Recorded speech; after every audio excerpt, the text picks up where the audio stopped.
क्या board exam का result matter करता है? थोड़े ही दिनों में सीबीएसई का बोर्ड एग्जाम का रिजल्ट भी आ जाएगा और तब ये माइंड में क्वेश्चन आएगा क्या ये रिजल्ट मैटर करता है। I myself have scored 98.6% in the class 10th exams and उसके बाद क्लास 12th बोर्ड एग्जाम्स में 97.4% आई थी कॉमर्स स्ट्रीम से।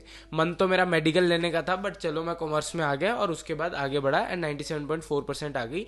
उसके बाद आगे बढ़कर मैंने सीयूईटी दिया, उसमें भी मेरी ऑल इंडिया रैंक 190 आ गई। आईपी मैट का एग्जाम भी क्लियर हो गया था रोहतक का एंड साथ में मैंने सीए फाउंडेशन का दिया था, उसमें डिस्टिंक्शन आ गई थी। ठीक है, तो ये तो होगा मेरा एक एजुकेशनल बैकग्राउंड। बट आज अपन एक क्वेश्चन पे बैठे हैं, क्या ये स्कोर्स जो हमारे क्लास 10th या 12th के आते हैं क्या ये बोर्ड एग्जाम्स के रिजल्ट मैटर करते हैं?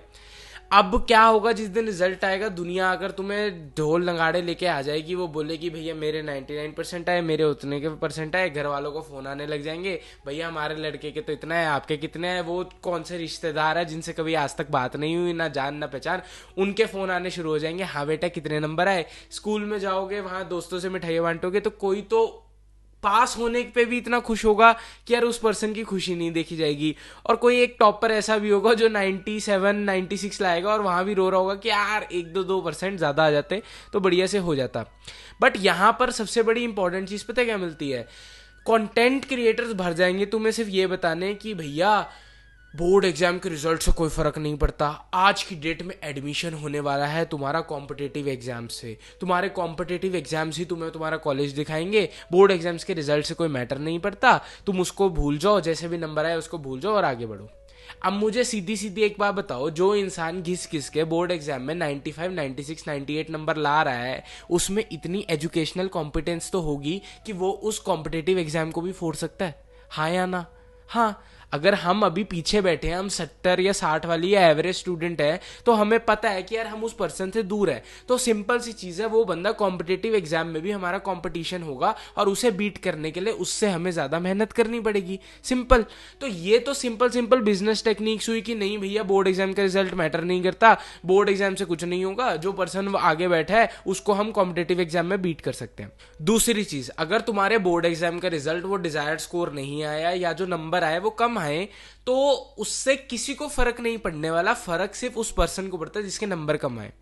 मैं मानता हूं आज या 1-2 दिन इस बोर्ड एग्जाम के रिजल्ट की इंपॉर्टेंस रहेगी, उसके बाद सब भूल जाएंगे कि क्या बोर्ड का एग्जाम का रिजल्ट आया, बट वो पर्सन के साथ वो चीज रहती है कि यार तेरे इतने कम नंबर आए, दुनिया आएगी फेलियर का मेडल डालेगी और चली जाएगी, फिर वो भूल भी जाएंगे, लेकिन वो नंबर तेरे साथ लाइफ टाइम पे चिपक जाएंगे कि भैया मेरे 10th या 12th में इतने नंबर आए।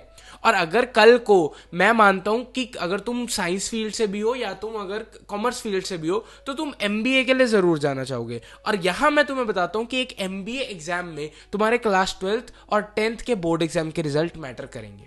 हाँ, तो अगर तुम इन स्कोर्स को ये सोच रहे हो कि ये कहीं मैटर नहीं करते, लाइफ में मैटर करते हैं, तुम कभी भी अपना रिज्यूमे बनाओगे, सीवी बनाओगे, इन रिजल्ट्स को लिखना पड़ेगा। और डेफिनेटली ये रिजल्ट्स एक स्ट्रॉन्ग फाउंडेशन होती है, तुम्हें इनको बिल्ड करना चाहिए था, अब तुमने नहीं किया, तुमने मटर गश्ती करी, इंजॉयमेंट किया, चलो जो हो गया उसको भूल जाओ। आज की डेट में जब रिजल्ट आएगा पेरेंट्स भी गुस्सा नहीं करेंगे, कहेंगे चलो जो भी नंबर आए चलेगा, कोई दिक्कत नहीं है। बट आज मैं ये चाहता हूं कि तुम अब इस रिजल्ट से एक सीख लेना कि लाइफ में मुझे अपवर्ड्स एंड ऑनवर्ड्स जाना है। जब सद्बुद्धि आ जाए, 12वीं के बाद आ जाए, जब मर्जी आ जाए, तब याद रखना ये जिंदगी कंपटीशन है, रैट रेस है। यहाँ पे जो पर्सन एकेडमिक क्वालिफिकेशन में आगे नहीं जाएगा वो बंदा लाइफ में नहीं फोड़ पाएगा। लाइफ में फोड़ने के 2 या 3 रास्ते हैं, एक है एकेडमिक क्वालिफिकेशन फोड़ लो, दूसरा है स्किल अक्वायर कर लो, बट स्किल वाला रास्ता मुश्किल है।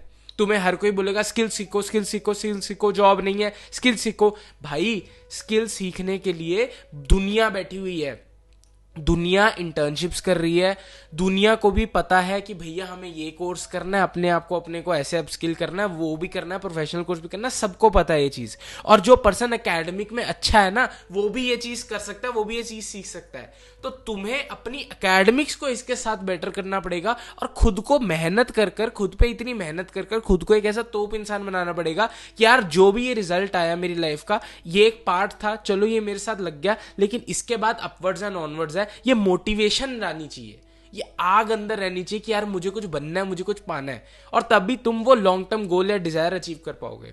विद इन 1-2 साल के बिहाफ में जब तुम कॉलेजेस में जाओगे और जब तुम एंट्रेंस एग्जाम्स दोगे, तब तुम्हें रियलाइज होगा कि बोर्ड का रिजल्ट एक पार्ट था मेरी लाइफ का। आज मेरी लाइफ में उससे ज़्यादा इंपॉर्टेंट पेपर्स आ गए हैं, उससे ज़्यादा इंपॉर्टेंट चीज़ें आ गई हैं जिनके रिजल्ट के लिए मुझे मेहनत करनी है। तो अब उनके लिए फोकस करो, इन धंधे वालों को और धंधा मत देना, क्योंकि वो लोग इसका फ़ायदा उठाएंगे और तुम जैसे नाजुक कलियां उनके उसमें आ जाओगे और फिर उसके बाद कुछ नहीं होता भाई। वो तो पैसे का फ्लो है, इकोनॉमी में जैसा होता है, पैसा एक बंदे से लिया जाता है, दूसरे को दिया जाता है और दुनिया ऐसे चलती रहती है। लोग तुम्हें दिखाएंगे कि लिंक्डइन बहुत अच्छा होता है, लोग तुम्हें कहेंगे इंस्टाग्राम बहुत अच्छा होता है, बट हर कोई खुश नहीं है भाई, हर कोई परेशान है, हर किसी की लगी हुई है। और वो भी अगर हर कोई पैसा बना रहा होता तो वो हर कोई पैसा बनाने वाला पैसा बनाना सिखा क्यों रहा होता। सबसे बड़ी पॉइंट यही है ना।